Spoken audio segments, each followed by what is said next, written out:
I'm very happy to be here this morning. It's a real pleasure to be among the people who really and truly build Jamaica in a real sense. So Dr. Wayne Henry, the chairman of the Jamaica Social Investment Fund. No. Yes, he is. Yes. He is, as well as BIOJ. Mr. Omar Sweeney, who is, of course, the managing director of JSIF.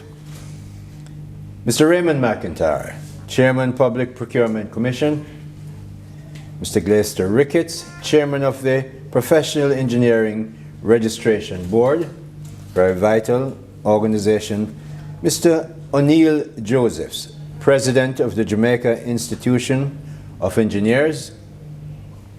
Mr. Lenworth Kelly, president, Incorporated Builders Association of Jamaica. Mr. Garfield Wood, the president of the Jamaica Institute of Architects. Professor Carl Archer, who I know very well. Where is she? Not here yet. Faculty of the Built Environment at the University of Technology.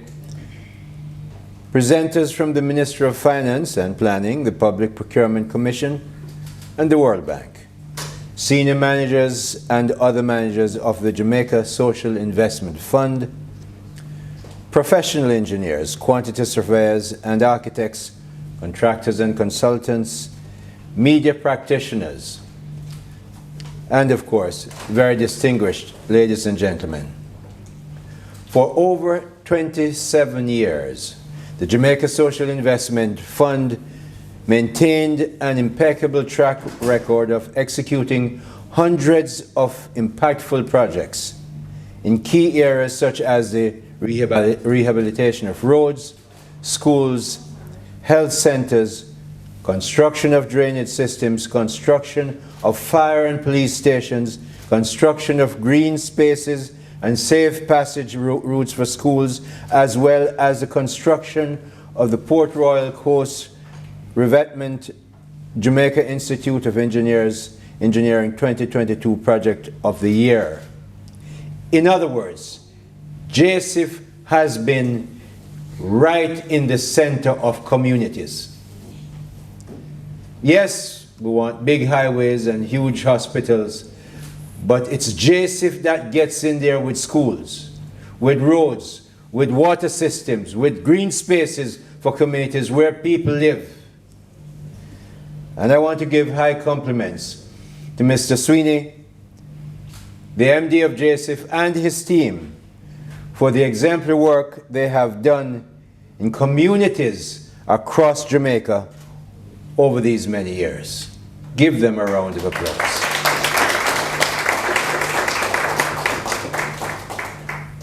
For the past 5 years, many years before that they've been in business, but for the past 5 years, JSIF has completed 92 projects, 26 schools, 22 community basic infrastructure, again right there in the middle of communities, 9 police stations, 7 road rehabilitation, 7 school sanitation arrangements, 5 road to school safety corridors, that's for safe passages, 5 health centers, 4 fire stations, 3 drainage systems, 2 water and sanitation systems, 1 coastal revetment arrangement. All these are for where Jamaican people live. So the taxpayers' money and the grant money that we get and the loan money that we sometimes borrow to make these projects happen in the lives of Jamaicans. JSIF, it's a wonderful work that you do. Keep doing it. These development projects are made possible with financing by the government of Jamaica. And I don't know how my speechwriter, knowing that I'm a member of cabinet, didn't put by the Honest administration, because I'm allowed 1 political plug in every speech. So now give me any graph this month. I don't want no sweat. So I'm taking me 1 plug. No, but by the government of Jamaica in partnership with the international funding agencies such as the World Bank, the European Union, of course, and the Caribbean Development Bank. European Union stands out for me because when I look at, as Dr. Henry can confirm, our biggest grant funder is the EU. Now, grant funding, when I took over the ministry about 2 years ago, I told them very clearly, if at the end of the year I see on my ledger a piece of grant funding money that citizens in Holland, citizens in Germany, citizens in the EU, France, give up to us and we don't get the proposal in place and the arrangements to get that money, you're going to have a problem with me as your minister. It's madness. And over time, I think less so now, we have given back so much grant money. Are we mad?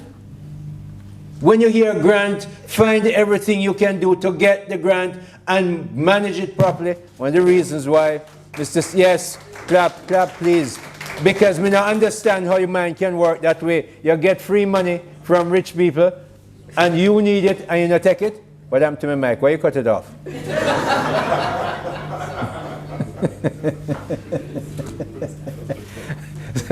So Engineer Sweeney, I want to make sure that you get the compliments for getting and taking all those grants and using them judiciously.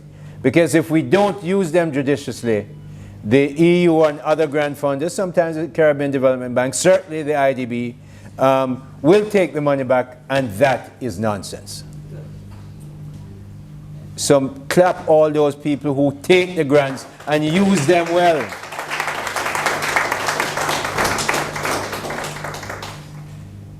Now, it gives me great pleasure as the Minister of Industry, Investment and Commerce, and I must tell you there's only one man who can name a ministry, and that's the Prime Minister. But I have sub-naming rights. So me take it, like a grant. And we sub-name it Jamaica's Business Ministry. That's why we're here. Why do I do that? Because I'm fully aware that the money that pays the Prime Minister, the Finance Minister, every other minister and me, comes from business. So you're going to say, but government workers pay taxes. Yes, after the taxes from the business people pay us. It's business that pay us. And every one of you in here who is not cognizant of that and is not doing your absolute best to make business work, and in this morning to make contractors work well and get paid well, you're making a big mistake, because it is businesses, engineers, contractors, people who do services across the country that make sure they pay their taxes, they pay income tax. If you're in the financial sector, you pay an additional asset tax. It's those taxes that pay us. And when we borrow money, it's the business taxes that used to pay for it. So you better go out and clap and look after business. And if you're giving business bad face, change it. Is them keep us alive. So this is Jamaica's business minister. No apologies.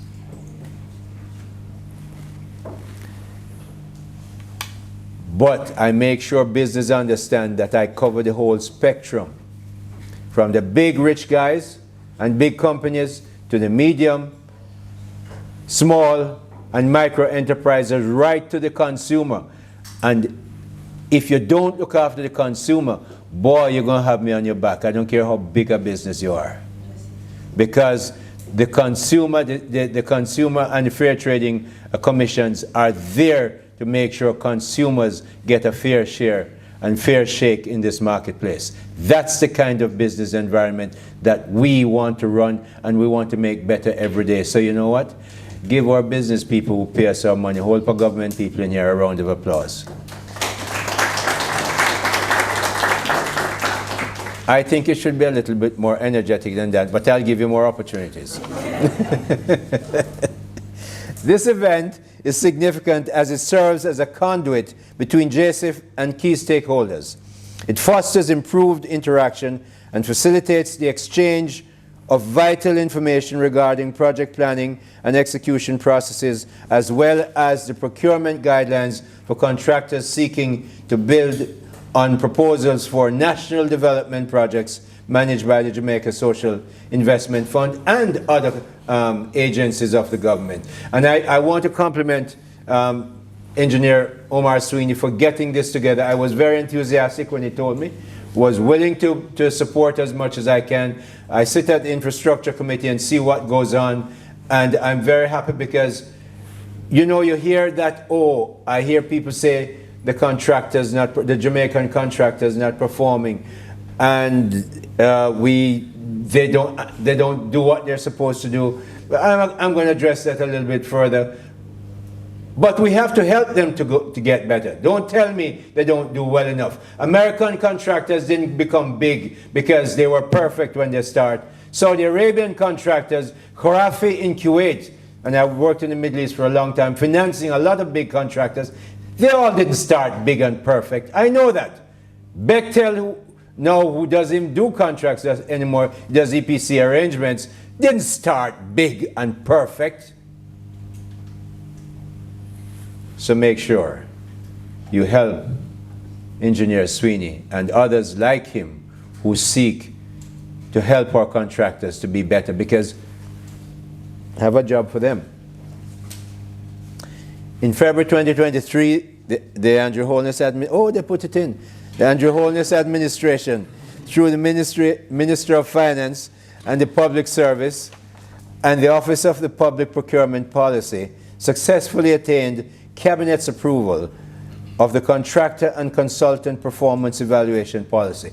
This was plugged so often for so many years. As you know, from the time I came to chair the Infrastructure Committee, maybe 3.5 years by now, the first thing I want to see, well, how do you evaluate them? How do you evaluate them fairly? How do you evaluate contractors first, they said. And we said, no, add consultants, because they're an important part of that chain.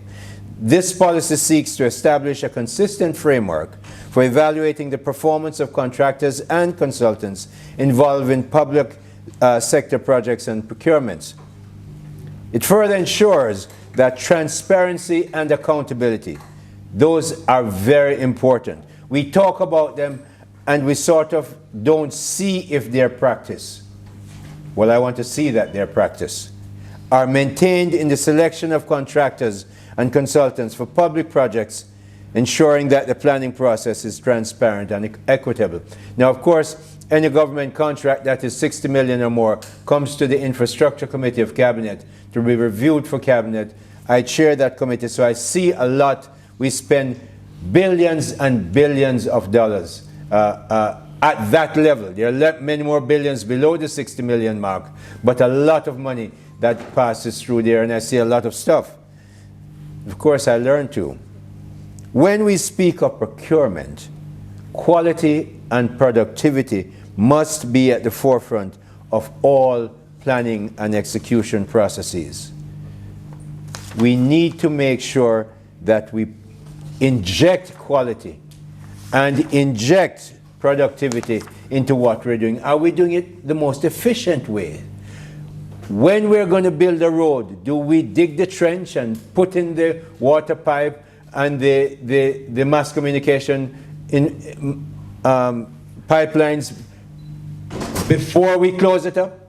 Or do we not dig it, pave the road, dig it up, put in the water stuff, cover it up, dig it up again, and then put in communication stuff? What kind of nonsense is that? That is ripping off the Jamaican taxpayer. And I'm saying it clearly. If you know you're going to build a road and you don't put in the infrastructure and you cover it and rip it up and put in and rip again, then something must be wrong. Because if you're an engineer and you're a planner and you can't work it out, and me just come from Southfield, St. Elizabeth, and me can't work it out, or you can't work it out. So what go on? It's Southfield, we come from it. It's a real country. The IIS, I see some St. Elizabeth people down there, and I see the mixture that we bring from St. Elizabeth right sitting at the table. Procurement is the backbone of any project, whether it is infrastructure, social intervention, or otherwise. It is a process by which we acquire the necessary resources to bring our projects to fruition. A well-executed procurement process ensures three things. You obtain the best value for investments, adhere to the highest standards, quality, and meet the needs of our communities in a timely and efficient manner. The last one is a little bit quiet. We tend to go for process, and it's important. You know why we go that? Because for decades, all of us see every other Jamaican as thief. Cut out that nonsense. I have a group of young people. One of them happens to be my son, and he said to me, Uno, mean me and the other cabinet ministers, you know what I do? Of course, I sent him to good school, so he speaks good English. But he can't speak patois. You say, you know what you guys do? You go in there, and we agree that there are probably 2 or 3% of bad players in any business sector. There are people out there who don't want to follow the rules and in fact will want to rip off the system. They exist. They're not fools, they know. But they say, you guys who make laws and make systems, and I suspect procurement is in there, you set the rules to catch the 3% and seem not to be concerned about how do you hamper the 97% of people who do well. We do that constantly. We must make sure anytime the bad guys are caught, you chop off both feet. Figuratively, please. Please don't have anybody write me and say, oh, I'm out for violence. No, I'm not saying that. Figuratively, legally, you cut off their feet when they're bad. But don't set the system to just look after 3% and all you're doing is hampering 97%. So when you're doing your procurement rules and you're changing them and doing them, make sure you have some practical sense in there, not to lock down the system because you must follow every single rule, and don't make rules that are overly onerous when you don't need them. But make sure accountability and transparency are maintained, but you must build in efficiency to get the work done. How much money we see at the end of the year that has not been spent in capital budgets? That is nonsense. It is almost like taking a grant and then turning it back. The money has been approved. We don't get the projects done because we allow something like procurement or payment or something to tie up the system. Please, engineers, managers of this system, JSIF and others, NWA, NWC, please change that to make sure Jamaica, the money that we have to spend in capital expenditure is spent so we build our country much faster and more efficiently. So we have to get productivity in there. Productivity is getting more output from the current resources that you have. Find better ways to use them so we become much more productive. In fact, I need to tell you that I just saw the productivity figures secured by the Ministry of Labor and Social Security. We sat together, and Jamaica is really on the low rung of the ladder in the Caribbean. Our productivity is low. Now, we've done some very good things very well. We need to look at productivity and get that raised. And constantly, you hear Dr. Henry and others like us talk about it. There's another piece I want to say to you. Large companies also have a role to play in assisting small companies. We don't seem to do that very well in Jamaica. We seem to believe that as we get bigger and bigger, and we can buy more houses here and overseas and more what, it's good. No. If we want to build a Jamaica that is real and sustainable, big companies have to do a lot more to help small companies. Big contractors must find ways to help their subcontractors. How do you think Toyota got big? Toyota didn't make any cars. GM had ruled the world. Toyota started to make cars. There was not one mechanic firm that they could hire, not even talk about engineering. So you know what Toyota did? They went out, they found a mechanic, no engineer, set him up properly, make sure that they gave him standards, follow him, became a mother company for these small engineering companies. And then over 5 years, 10 years, 20 years, till Toyota took charge of making motor cars and motor vehicles in the world. And those small companies became major companies of their own, working for other companies across the world. So, as big companies, look at what you do. I'm saying to you, and I'm saying this constantly, and the press is here, when big companies sit down to do their budgets at the end of the year, the beginning of a new year, you need to say, we're going to spend $50 million or $1.5 billion this year. How much of that is going to be spent in Jamaica? It must be purposeful, otherwise it won't get spent in Jamaica. Big companies must do that. And you must clap me. I want to clap. Because we believe that, we must buy everything from somewhere else. Well, there are people who you can work with locally and help them to build. I know Jamaica Brothers does it. I was on board for a long time. Although they do have the mother farm concept, you and your uncle and your mother and sister must put up the chicken house. They won't give you the chicken house. But after that, they give you the chickens. They give you the chicken feed. They give you the medicine, non-hormonal. But they give you 2 other things. Every single week, they're out there monitoring those chicken houses. Every week. I don't mean 1 week miss. Every week. Because you develop a disease or you're not feeding your chicken well, you won't make your target. And then they give them what is the most amazing economic value they can give them.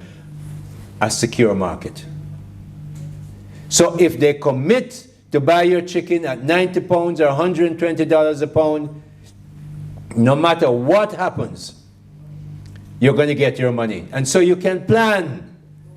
When there's a hurricane that blow off a couple of chicken houses, they might not have the money to do it, but Jamaica Brothers Group, I can tell you, it has a big balance sheet. They go deep into their pockets and help them out and get paid back after the chickens come back. So big companies must do a lot of that. I'm going to give an example from NCB. When I took over NCB, soon after I took over, the uniform order came up.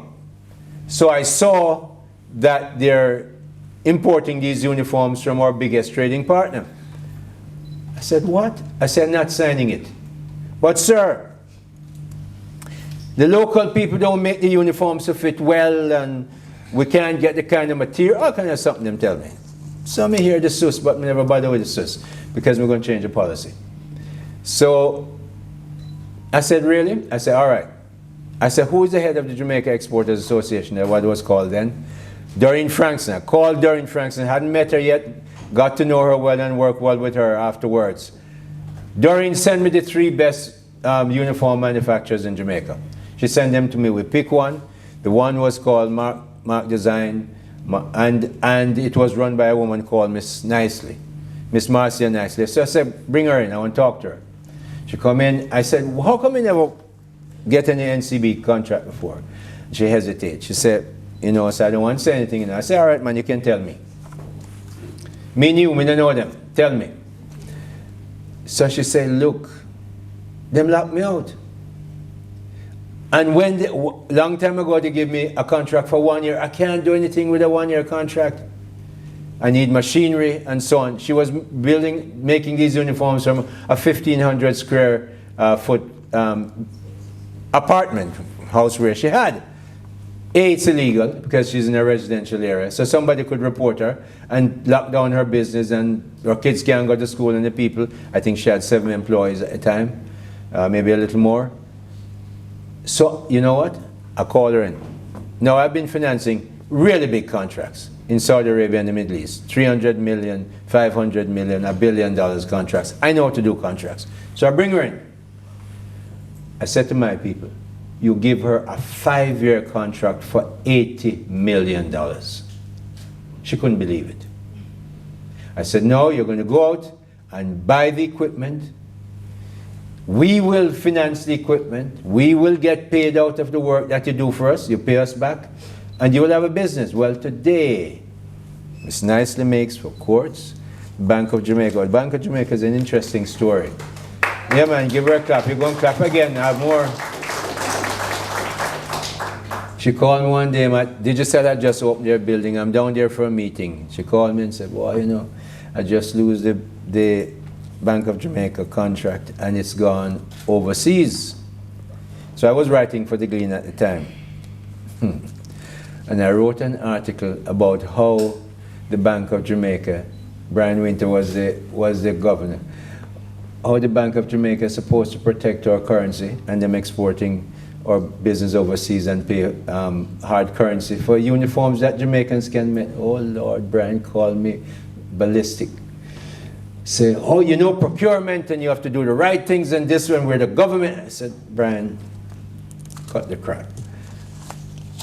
I run NCB. I decided that this contract is not going overseas.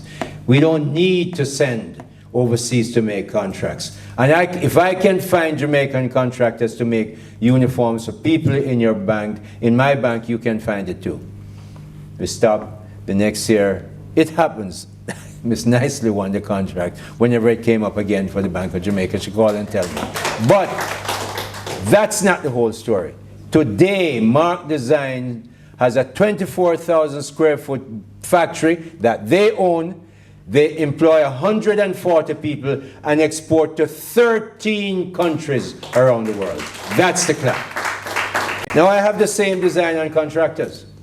I took 2 trade missions to Guyana, went back and saw the Minister of Finance. They're asking us to bring our contractors and our bankers to Guyana because Guyanese contractors with 780,000 people, they're small. The banks are small. They don't have the balance sheet. So I took them back. I took 73. I went with 35 people the first time, took back 73. Guyana wants everything we can do. I want to see Jamaican contractors building and working in Guyana, in Trinidad, in Latin America, and even the United States. Start with the diaspora. Whole of Jamaican diaspora people have money in Florida and elsewhere. We must set our sights large. We can't do that though if, as I sit in the infrastructure committee, I see the same names winning contracts. Same names coming second and third. That can't work. Therefore, this seminar to help contractors become better is vital. There's something else that we have to do. Those of us who pay, we pay contractors in a funny way. It would seem as if some contractors always get paid on time. Other contractors get dragged out. You know what that happens? They don't have the cash flow to carry on. And you say, oh, you must get the work because the contract says that you can't even go to arbitration before you finish the work. Well, I can't finish the work. You're not paying me on time. I go to the main contractor, I can't get the money. They say I must go to the consultant. I go to the consultant, I can't get to come back to the main contractor. The main contractor say I can't do it before the head of the agency paid. Come on, that rigmarole must cut out. This is Jamaica. This is our country. And remember, all of those things are recorded. For God's sake, straighten up and fly right if you're not. Because Jamaican contractors must get bigger. Yes, there's always going to be a Bechtel.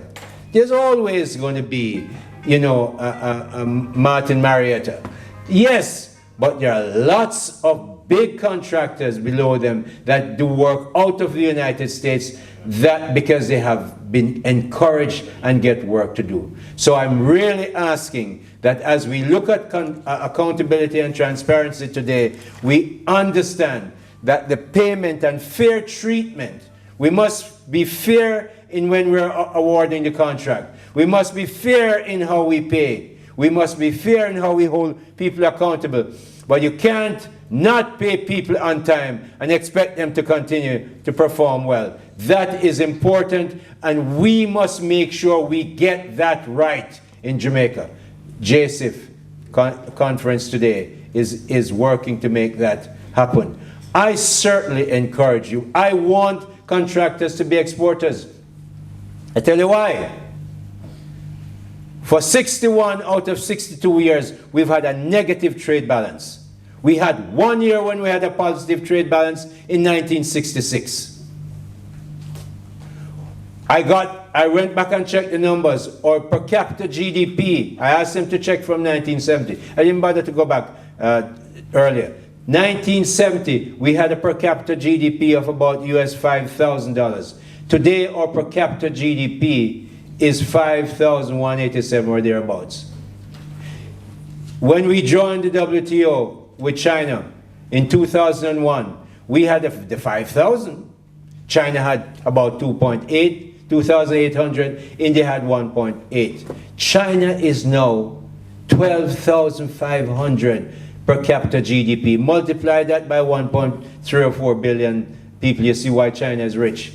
They've moved their per capita GDP from 2005 thereabout to 12,500 in the period when we have stayed 5,000. That must change Jamaicans. This brain trust in here, and all of them have the engineering degree and doctor's degree and lawyer's degree. We must focus on what is important. We are not exporting enough. I want contractors service to be a part of that export, so we have to train more of them and make sure they do the right things. I don't want you to cut corners, but when they do the right things, pay them. And I want to make sure the community work that JSIF does so well is translated into that per capita income going down to people who can then feel, as we do more community work, people in the community get work. Make sure you don't bring people from outside communities. The local communities must get work, and they build the community.